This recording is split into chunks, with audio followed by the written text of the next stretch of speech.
itu aturannya begini, aturan mereka yang menciptakan loh. Harusnya kan legislator yang membuat aturan itu. Benar. Melalui apa? Melalui peraturan perundang-undangan. Benar. Gitu. Eksekutif hanya melaksanakan dan diawasi oleh legislator itu sendiri. Ya, hormatilah, hargai seorang militan ini. Jangan militan dianggap bukan siapa-siapa di antara mereka. Bahkan siapapun yang membuli Mbak Puan pun kita marah.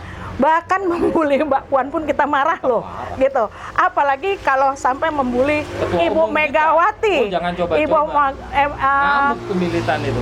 Militan itu bakal marah semarah-marahnya di saat Ketua Umum kita Ibu Megawati diganggu, ataupun mungkin partai kita ya diusik dengan kata-kata yang luar biasa yang tidak enak.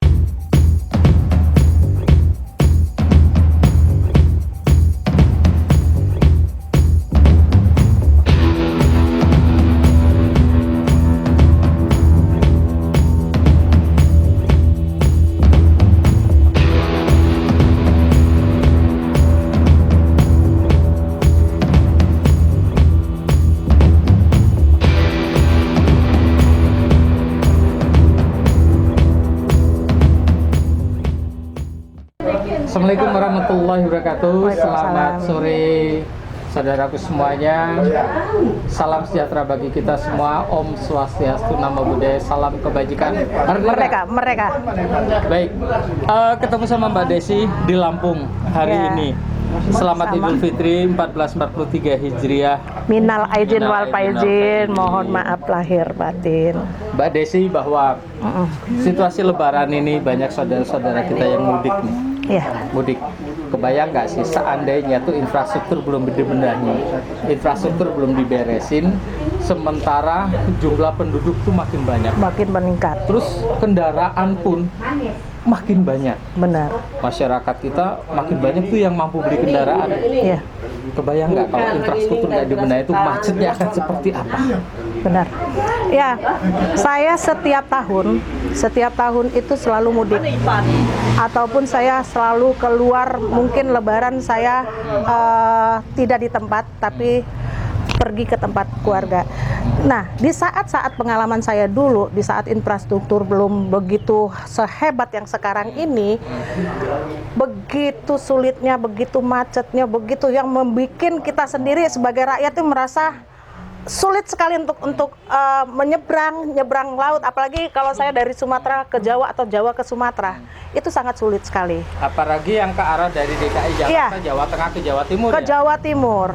Bersyukur sekali itu tol Trans Jawa sudah beres. Iya. Jadi beres. Tapi setelah infrastruktur diberesin, dibenahi, bahkan dibangun ke Sumatera, ini sampai ke saat ini sampai ke Palembang. Itu sangat luar biasa. Itu hanya di zamannya pemerintahan Pak Jokowi. Gitu. Yang biasanya saya sendiri sebenarnya dari Sumatera Selatan. Di saat saya tinggal di kota Bandar Lampung, harus ke Sumatera Selatan, itu bisa menempuh jarak sekitar dengan waktu 12 jam. Tapi alhamdulillah sekarang hanya 4 jam. Ke Palembang pun hanya 3 jam. Itu sangat luar biasa. Apalagi sekarang sudah ada tol Sumatera yang itu dibangun di zamannya Jokowi, dan kita berterima kasih sangat berterima kasih dengan pemerintahan Jokowi. Harusnya memang ya kita sebagai warga, sebagai rakyat Indonesia itu harus sadar bahwa memang di pemerintahan Pak Jokowi ini semua ada perubahan yang luar biasa. Iya. Kebayang nggak sih Mbak bahwa 2024 yang akan datang itu kan jabatan Pak Jokowi kan berakhir tuh. Ya. Siapa sih yang bakal meneruskan tugas besar sebagai pemimpin republik ini yang layak dan dipandang mampu? Ya mungkin tidak mungkin bisa sama seperti Pak Jokowi, tapi setidaknya mampu melanjutkan apa yang sudah dikerjakan oleh Pak Jokowi saat ini.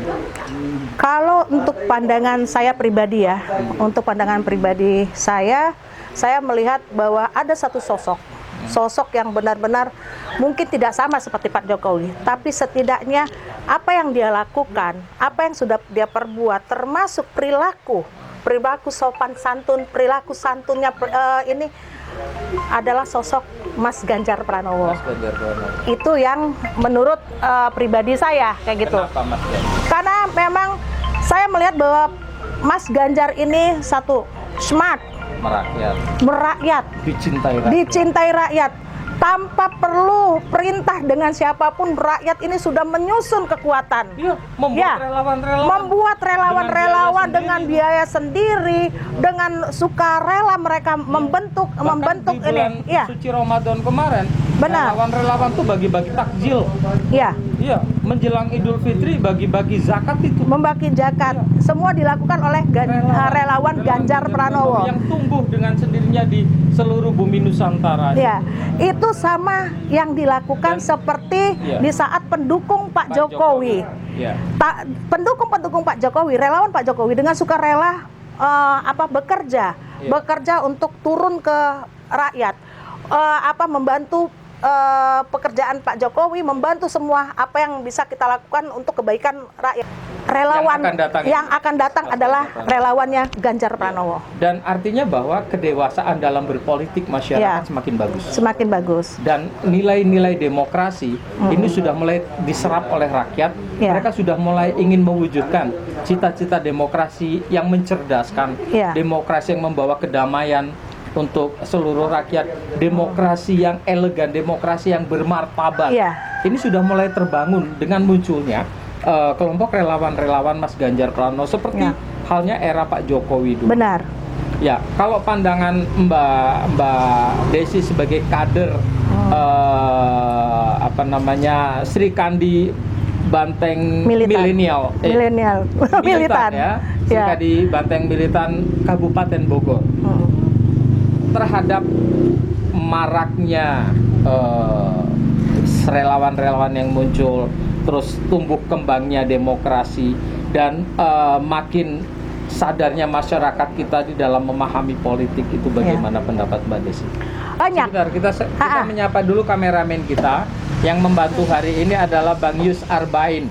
Beliau adalah seorang kader militan yang dimiliki oleh PDI Perjuangan Lampung. Thank you Bang Yus. Dan di belakangnya juga yang ikut membantu dalam redaksi peliputan ini adalah Opung Oking. Opung Oking. Mereka apa Kang Agung? Ya, dan ada Bang Jasmine, juga Bang Herman Choi, ada Mbah Lewok yang ikut menjadi kerabat kerja dalam kegiatan kita hari ini. Oke, lanjut Mbak Desi. Kita tentang pendewasaan demokrasi dan kesadaran politik masyarakat yang semakin tinggi. Terus perspektif Mbak Desi ketika melihat bahwa Mas Ganjar Pranowo dan Pak Jokowi ini sama-sama dilahirkan oleh PDI Perjuangan. Sebagai kader militan PDI Perjuangan, apa yang akan Mbak Desi sampaikan? Atau bagaimana pandangan Mbak Desi, pendapat Mbak Desi? Ya, kalau kita melihat bahwa kita ada ini ya, gesekan ini mau dukung ini, itu ada di tubuh PDI Perjuangan sendiri. Tapi seharusnya kita bisa melihat bahwa ternyata dari PDI Perjuangan itu tidak bisa kita bohongi. Banyak sekali kader-kader kita lebih mendukung Mas Ganjar Pranowo karena kita melihat untuk secara jujur ya, untuk RI 1 kita kan tidak boleh coba-coba karena ini menyangkut nasib bangsa. Bahkan juga saya mendengar pengurus mereka yang ada dalam jajaran struktural, baik di tingkatan DPD maupun DPC, PAC seluruh Indonesia, PDI Perjuangan seluruh Indonesia, itu mereka sesungguhnya mendukung Mas Ganjar Pranowo, tetapi saja mereka tidak berani menyuarakan itu. Benar, harusnya kita ini banteng loh.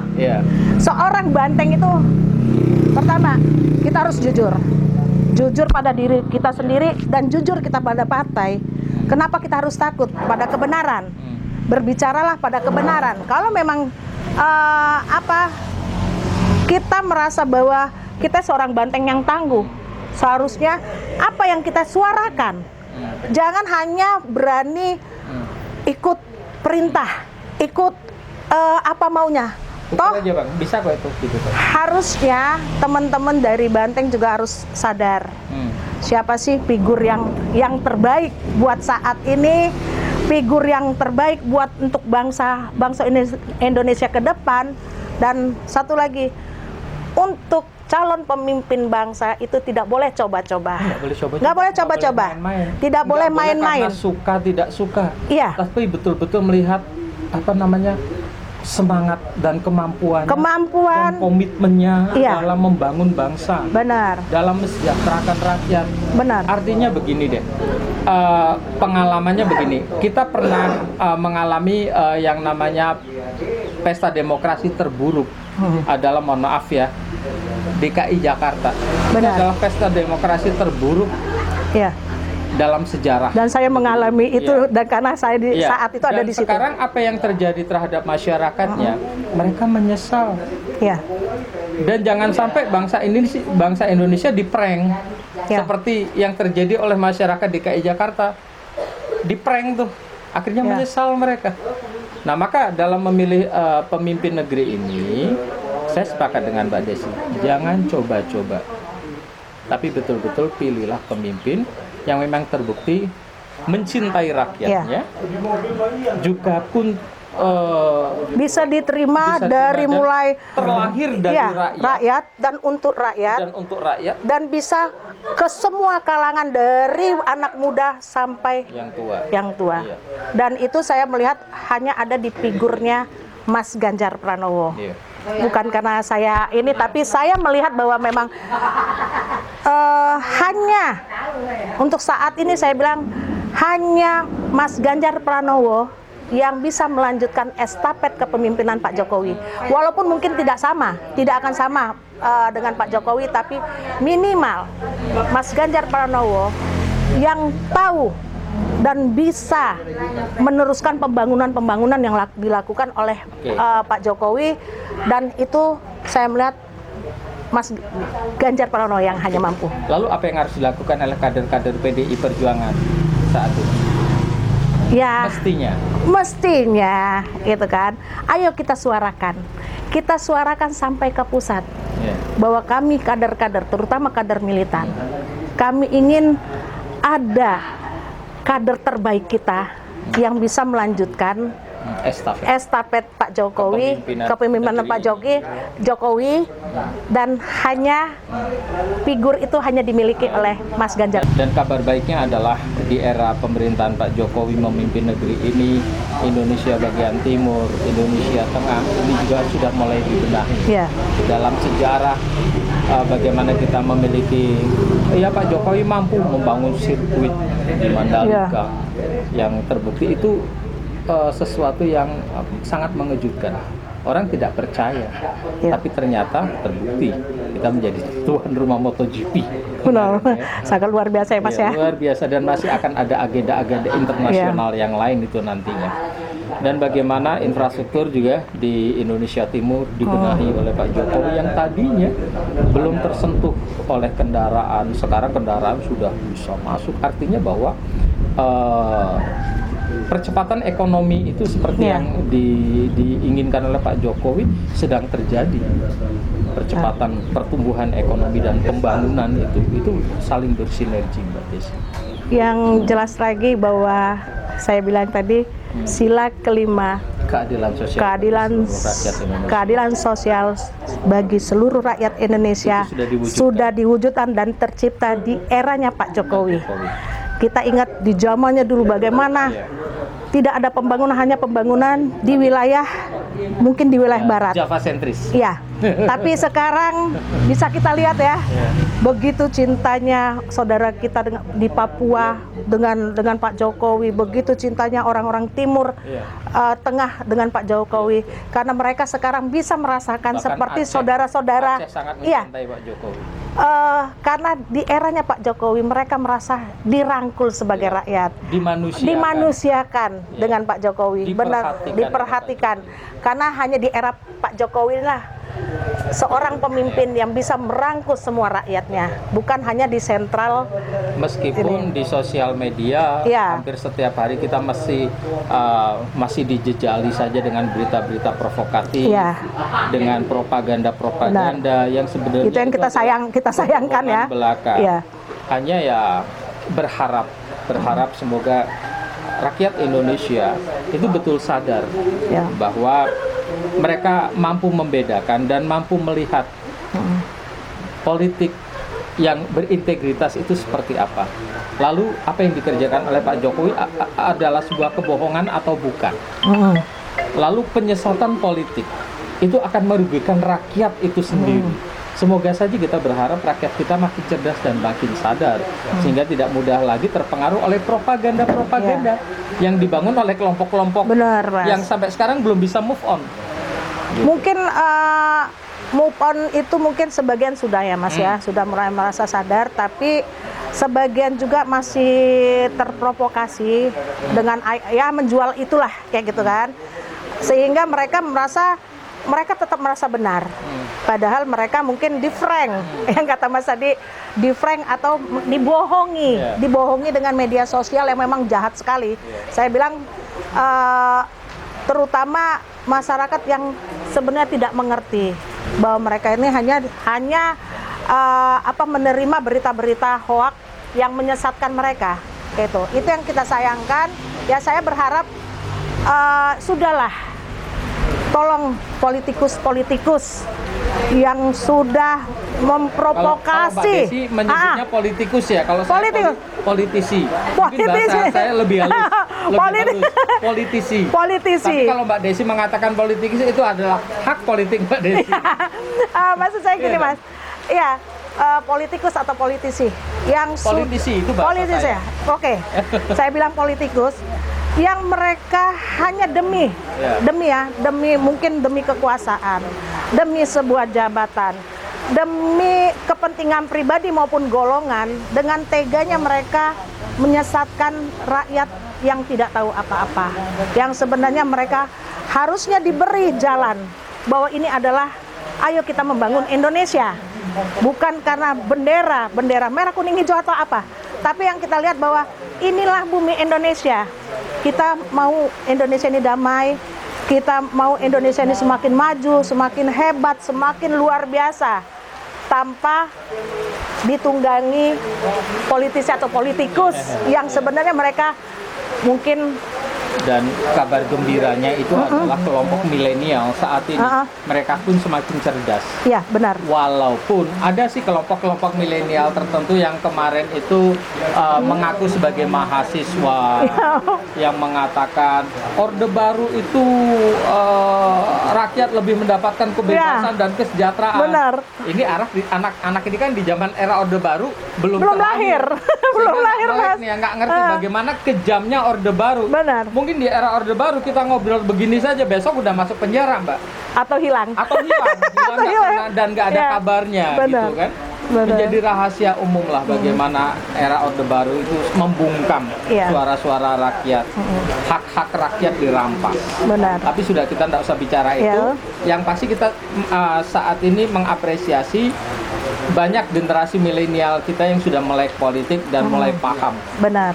Bagaimana menyelamatkan bangsa ini dan bagaimana mereka terlibat di dalam politik, walaupun mereka bukan politisi, tapi setidaknya mereka memberikan kontribusi untuk keselamatan bangsanya. Jangan sampai bangsa kita ini, karena begini Mbak Desi, seperti Afghanistan. Benar. Afghanistan itu ya karena masyarakatnya mabok agama, kalau saya katakan seperti itu ya. Atau negara-negara Suriah atau negara-negara di Timur Tengah sana yang lainnya seperti Syria atau ini Iran lah. Betul. Mereka mabok agama, tapi mereka lupa bagaimana menyelamatkan bangsanya. Benar. Sehingga terjadi konflik, perang saudara sesama Muslim, bahkan perang. Iya. Yang akhirnya yang merasakan akibatnya siapa? Rakyat. Yang susah siapa? Rakyat. Akibat dari apa? Akibat dari pemahaman politik yang sangat rendah. Akibat dari kepedulian politik mereka yang sangat rendah.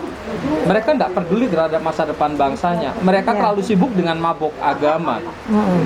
Ya, nah Indonesia pun seperti itu. Mulai nih Mau diciptakan seperti itu. akan diciptakan seperti itu. Maka muncullah kelompok-kelompok organisasi yang bersyukur sih pemerintahan Pak Jokowi dengan keberaniannya membubarkan seperti HTI, FPI sudah dibubarkan. Bersyukur kita ya. Tetapi kan masih ada nih Iya. orang-orang oknum-oknum yang masih berupaya membangkitkan itu kembali dan memberikan logika-logika bodoh kepada masyarakat, ya, dengan iming-iming surga, Iya. ya, dengan jualan agama lagi. Akhirnya ya itu masyarakat dibuat lagi untuk mabok agama. Nah, bersyukur bahwa masyarakat kita sebagian besar bahkan saat ini sudah mulai sadar. Tidak mudah lagi mereka diiming-imingi dengan sesuatu yang terlalu berlebihan dan mohon maaf menurut saya keliru. Bahwa agama janganlah menjadi alat propaganda. Karena agama ini suci, Mbak. Benar. Agama ini suci. Agama ini adalah menuntun kita semuanya, rakyat, untuk melakukan kebaikan, melaksanakan ibadah dan bertanggung jawab terhadap Tuhan yang menciptakan. Hablum minallah, hablum minanas. Ya, Mbak Desi bagaimana? Apa yang akan Mbak Desi pesankan kepada rakyat Indonesia terhadap propaganda politik yang menjual isu-isu agama, Mbak? Ya, ayo saudara-saudaraku, setanah air Indonesia dari Sabang sampai Merauke, mulailah membuka diri bahwa kita ini demokrasi yang sangat luar biasa. Kita diberi kebebasan untuk bersuara, tapi ada batasan-batasan kita untuk bersuara. Batasan-batasan dalam arti begini, bahwa Indonesia ini terkenal dengan Bhinneka Tunggal Ika. Kita berbeda-beda agama, berbeda-beda suku, ras, tapi kita tetap satu, adalah Indonesia. Saling menghormati, saling menghargai antar agama, antar suku, antar ras. Indahnya kebersamaan, berbagi kita itu lebih indah dibandingkan merasa saya lebih benar, saya lebih hebat, saya lebih kuat, dan semua lebih. Karena apa? Tetap bahwa kita ciptaan Allah Subhanahu wa Ta'ala, kita ciptaan Tuhan yang Maha Esa, satu, sesuai dengan sila pertama, ketuhanan yang Maha Esa. Gitu. Ayo kita ciptakan kedamaian di Indonesia ini tanpa lagi diembel-embeli rasis, sara, dan merasa bahwa primordialisme. Perbedaan itu membuat kita susah melangkah, padahal perbedaan itu yang membuat kita menjadi indah, perbedaan itu yang membuat kita menjadi bisa berbagi dengan damai. Betul. Dan selama ini sudah terjadi. Iya, sudah terjadi, tapi masih ada. Justru dengan munculnya organisasi-organisasi yang sudah dibubarkan tadi itu yang membuat keberagaman di negeri ini mulai terkoyak. Indahnya toleransi di negeri ini mulai rusak. Yang mulai saling membenci sesama muslim, saling menyalahkan, bahkan saling mengkafirkan. Padahal dulu tidak ada, Mbak. Dulu kita begitu damai. Tapi saya kemarin membaca bahwa ada pendidikan lagi yang nanti di bulan apa, bahwa ada lagi kembali pendidikan moral Pancasila yang akan dilakukan di sekolah-sekolah. Karena saya pikir memang mata pelajaran itu sangat penting, Mas, untuk supaya generasi muda itu kembali lagi pada Pancasila. Dan jangan hanya teriak saya Pancasila, saya Indonesia, tapi tidak memahami isi dari Pancasila itu sendiri. Mudah-mudahan nanti ditambah lagi dengan budi pekerti. Budi pekerti, biasanya budi pekerti berbau sama dengan pelajaran agama maupun pendidikan moral Pancasila. Dan itu saya berterima kasih di saat pemerintahan Jokowi, masih di masa pemerintahan Pak Jokowi, mata pelajaran itu dikembalikan lagi. Saya sangat bersyukur, setidaknya membuat generasi penerus kita nanti akan lebih mencintai Pancasila, mencintai Indonesia. Baik, terkait dengan itu apa Ya. yang mesti dilakukan oleh petugas-petugas partai?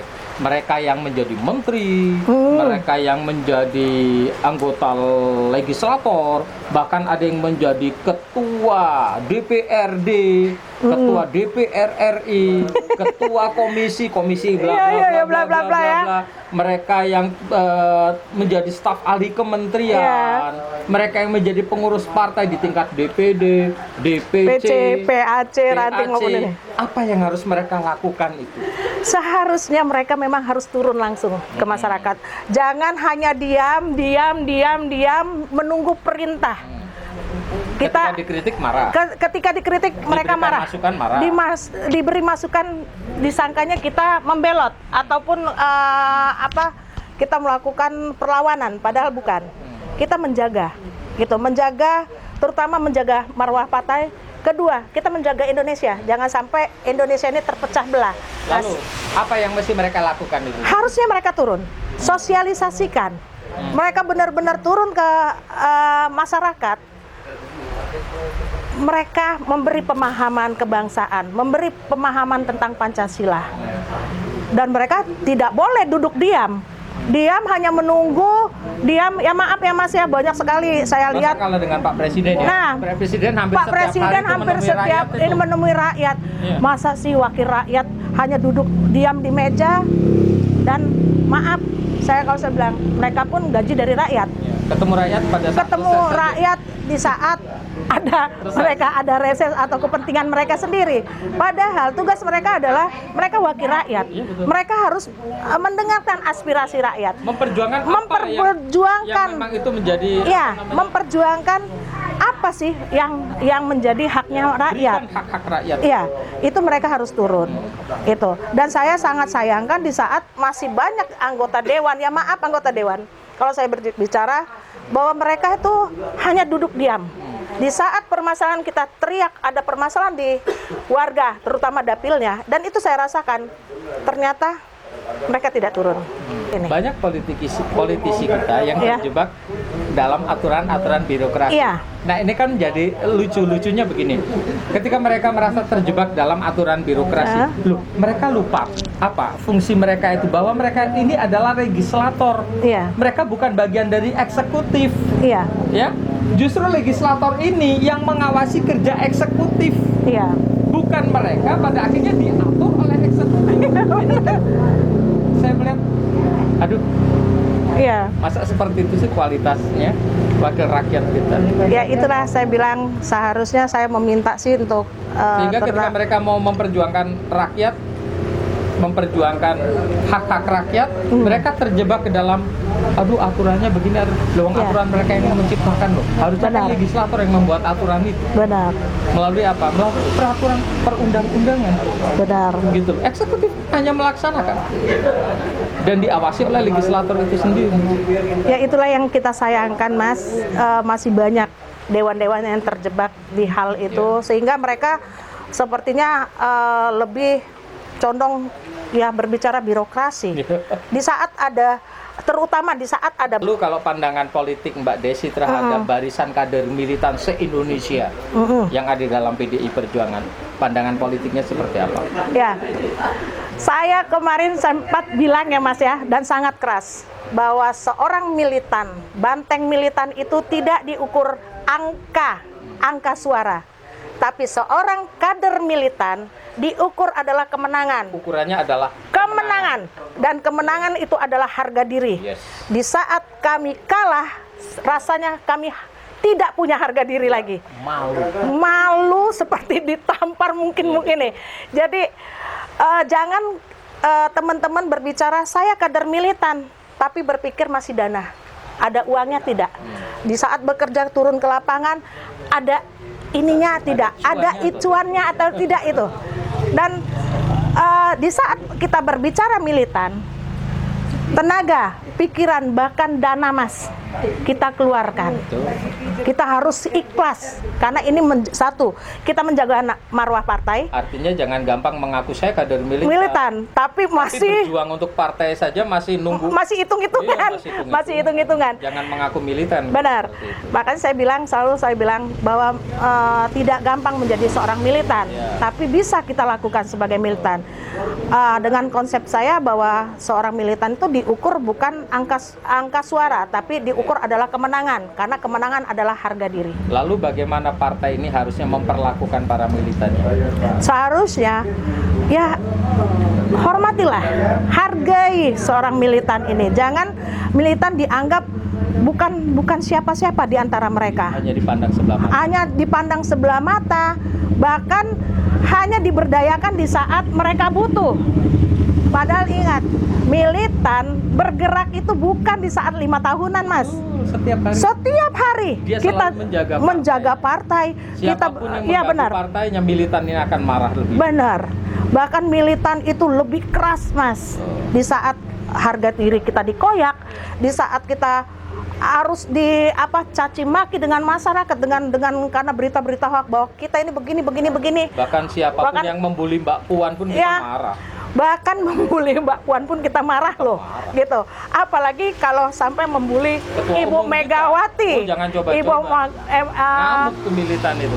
Militan itu bakal marah semarah-marahnya di saat ketua umum kita Ibu Megawati diganggu, ataupun mungkin partai kita ya diusik dengan kata-kata yang luar biasa yang tidak enak didengar di sosial media. Dan kalau saya melihat itu, kalau saya baca di sosial media itu yang paling ramai barisan militan, bukan pejabat publik dari partai kita, bukan petugas partai, tapi para militan itu yang marah-marah di sosial media, yang meluruskan berita-berita hoax, yang meluruskan propaganda itu, yang memberikan data-data untuk membantah isu-isu yang menyesatkan rakyat. Militan semua itu. Bukan petugas partai. Bukan walaupun hanya ada petugas partai seperti Bang Adiana Pituku. Iya, benar. Gitu. Terus yang lain-lainnya juga masih ada lah yang tapi mayoritas mereka diam saja. Justru militan yang berjuang di sosial media itu. Bahkan militan ini hampir tiap hari, Mas, menemukan berita-berita miring langsung dari ini, dan militan tidak pernah takut dan langsung bukan hanya membantah, Mas. Kita mengklarifikasi.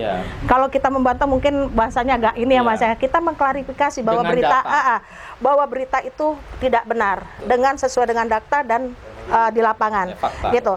Jadi kalau saya sendiri hampir tiap hari saya menemukan itu, dan kalau saya harus dengan bahasa saya, kalau memang harus bahasa halus saya berbicara halus. Tapi kalau mereka ternyata memang sudah keterlaluan, seorang militan tidak akan pernah takut untuk melawan. Dan itu saya lawan. Dan mungkin kita harus sepakat dulu bahwa tidak ada keraguan terhadap para militan ini dalam menjaga partainya, dan berkomitmen untuk selalu memenangkan. Dan ingat, militan tidak akan pernah, jangan berbicara militan di saat dia pindah partai seperti kutu loncat. Dan ada mengaku militan tapi ternyata pindah partai. Dan itu saya sangat kecewa. Sangat kecewa gitu. Ada tuh, dulu pernah PKS, terus pernah PAN, terus PDI Perjuangan, terus kemarin Golkar nih. Pindah lagi ya, Mas. Balik lagi ke PDI Perjuangan. Itu diterima, Mas? Iya, nggak tahu ya, tapi nyatanya anggota DPR RI kita memberikan tempat untuk dia. Seharusnya karena apalagi kalau misalnya maaf, Mas, untuk mengambil pengurus menarik sebagai pengurus dari tingkat DPD, DPC, PAC, bahkan sampai anak ranting. Kita banyak sekali sebenarnya kader-kader militan yang sangat berintegritas dan loyal terhadap partai. Tariklah para militan itu, berdayakan mereka untuk mereka kembali supaya mereka juga merasa mereka dihargain. Saya melihat begini, ada militan-militan, kader-kader militan yang sudah terbukti loyalitasnya, integritasnya sudah teruji, terus pendidikannya juga lebih dari cukup, Tetapi yang masuk ke dalam kepengurusan partai itu orang kemarin sore yang nggak jelas, tahu-tahu jadi pengurus partai. Bahkan yang saya dengar adalah ya, jadi Partai Demokrat lah kita sebut saja lah. Iya. Partai yang selalu berseberangan dengan partai kita. Benar. Ya, malah diambil jadi pengurus partai. Nah, sementara kader-kader yang loyal, yang ininya lebih mampu, itu terpinggirkan. Kenyataan seperti ini terjadi loh Mbak Desi. Ini ada apa sebenarnya? Ada apa? Tapi Ya. saya meyakini bahwa ketua umum kita tidak mengetahui kenyataan yang sesungguhnya. Nah, seharusnya pembisik-pembisik, maaf saya bilang pembisik ketua umum, gitu. Ayolah teman-teman, kalau memang kita mau menyelamatkan partai ini, mau menjaga partai ini, menjaga marwah partai ini, mulailah berlaku jujur, mulailah terbuka dengan apapun. Jangan militan ini seolah-olah kita ini disingkirkan sebagai militan, gitu, karena dianggap kita bukan struktural, kita tidak punya suara, padahal suara militan itu sangat kuat, dan militan-militan inilah yang setiap hari ingin menjaga dan melindungi partai ini, gitu. Dibandingkan ya maaf, tidak semua struktural partai memang bekerja untuk partai. Ada dalam struktural partai saat ini, tujuan mereka kan agar nanti 2024 mereka bisa menjadi calon legislatif. Sebagian Mas. Sebagian. Nanti ketika mereka mencalonkan dari PDI Perjuangan ternyata tidak jadi atau gagal, mereka akan pindah ke partai yang lain. Iya. Nah, sementara para militan yang sangat setia ini sudah terlanjur dipinggirkan nih. Benar. Disingkirkan. Ini Bahkan kan untuk menjadi calon legislatif aja tersingkirkan ya Mas ya. Itu. Tapi sudahlah. Iya. Ya, resiko. Tapi apapun pengalamannya, sepahit apapun yang pernah terjadi, toh kita tetap PDI Perjuangan. Tidak pernah berkhianat untuk PDI. Dan sampai detik ini setiap hari bekerja untuk PDI Perjuangan. Sesakit apapun, merasa terjolimi apapun, tetap kita tidak bergeser dari PDI Perjuangan. Ya. Sampai gepeng kita banteng. Dan Allah Maha Tahu, Allah Maha Adil. Amin. Dan kami percaya, saya percaya, Allah akan memberikan yang terbaik kepada kita semuanya. Amin. Hanya kita sedang diuji dengan kesabaran. Amin. Dan bagaimana ketakwaan kita itu sedang diuji oleh Allah. Istiqomahnya kita dalam politik pun sedang diuji oleh Allah. Saya percaya itu. Baik, yang terakhir untuk closing statement Mbak Desi, bahwa pemilu 2024 itu kan ya tinggal menghitung beberapa tahun lagi ya. Beberapa bulan lah. Ya. Apa pesan politik Mbak Desi untuk generasi milenial kita menghadapi pemilu 2024? Untuk pemilu 2024, saya berharap bukan hanya milenial, tapi seluruh bangsa Indonesia, seluruh rakyat Indonesia, pilihlah pemimpin yang benar-benar amanah, pemimpin yang benar-benar bertanggung jawab, pemimpin yang benar-benar bisa merangkul semua rakyat, yang bisa mensejahterakan rakyat, yang bisa memajukan Indonesia menjadi lebih hebat lagi. Kalau saya pribadi, saya percaya dengan Mas Ganjar Pranowo melanjutkan era kepemimpinan Pak Jokowi. Oke, dan tidak kalah pentingnya adalah pilih partai yang terbukti membela rakyat, partai yang betul-betul dicintai rakyat adalah PDI Perjuangan. Hanya PDI Perjuangan yang selalu mencintai perbedaan dan sangat menjaga Indonesia dari tangan-tangan orang-orang yang ingin merusak Indonesia. Karena hanya PDI Perjuangan yang sangat memegang teguh nasionalisme nasionalis.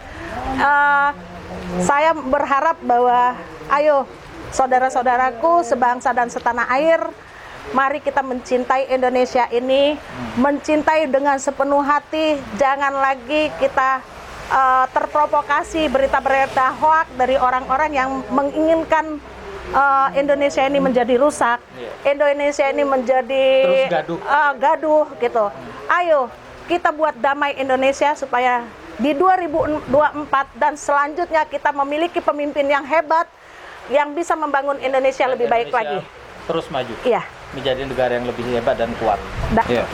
Oke, baik. Terima kasih Mbak Desi atas waktunya. Kapan mau balik ke Bogor? Insya Allah hari Jumat aku kembali ke Salam untuk Bogor. kawan-kawan di Bogor, Siap. kader PD Perjuangan di sana. Siap. Dan salam untuk keluarga. Terima Siap. kasih untuk semua kerabat kerja Bang Yus Arbain, Opung Jasmine. Oking, Bang Jasmine, terus Herman. Bang Rewok, ada Om Herman Herman Suari. Herman Terima Suari. kasih dan yang lainnya di balik layar banyak banget ini. Ya. Terima kasih Mbak Desi. Dan- Terima kasih atas kesempatannya. Kita akhiri. Selamat sore untuk semuanya pemirsa Marhain TV di seluruh Indonesia. Kami tutup. Assalamualaikum warahmatullahi wabarakatuh. Merdeka! Merdeka!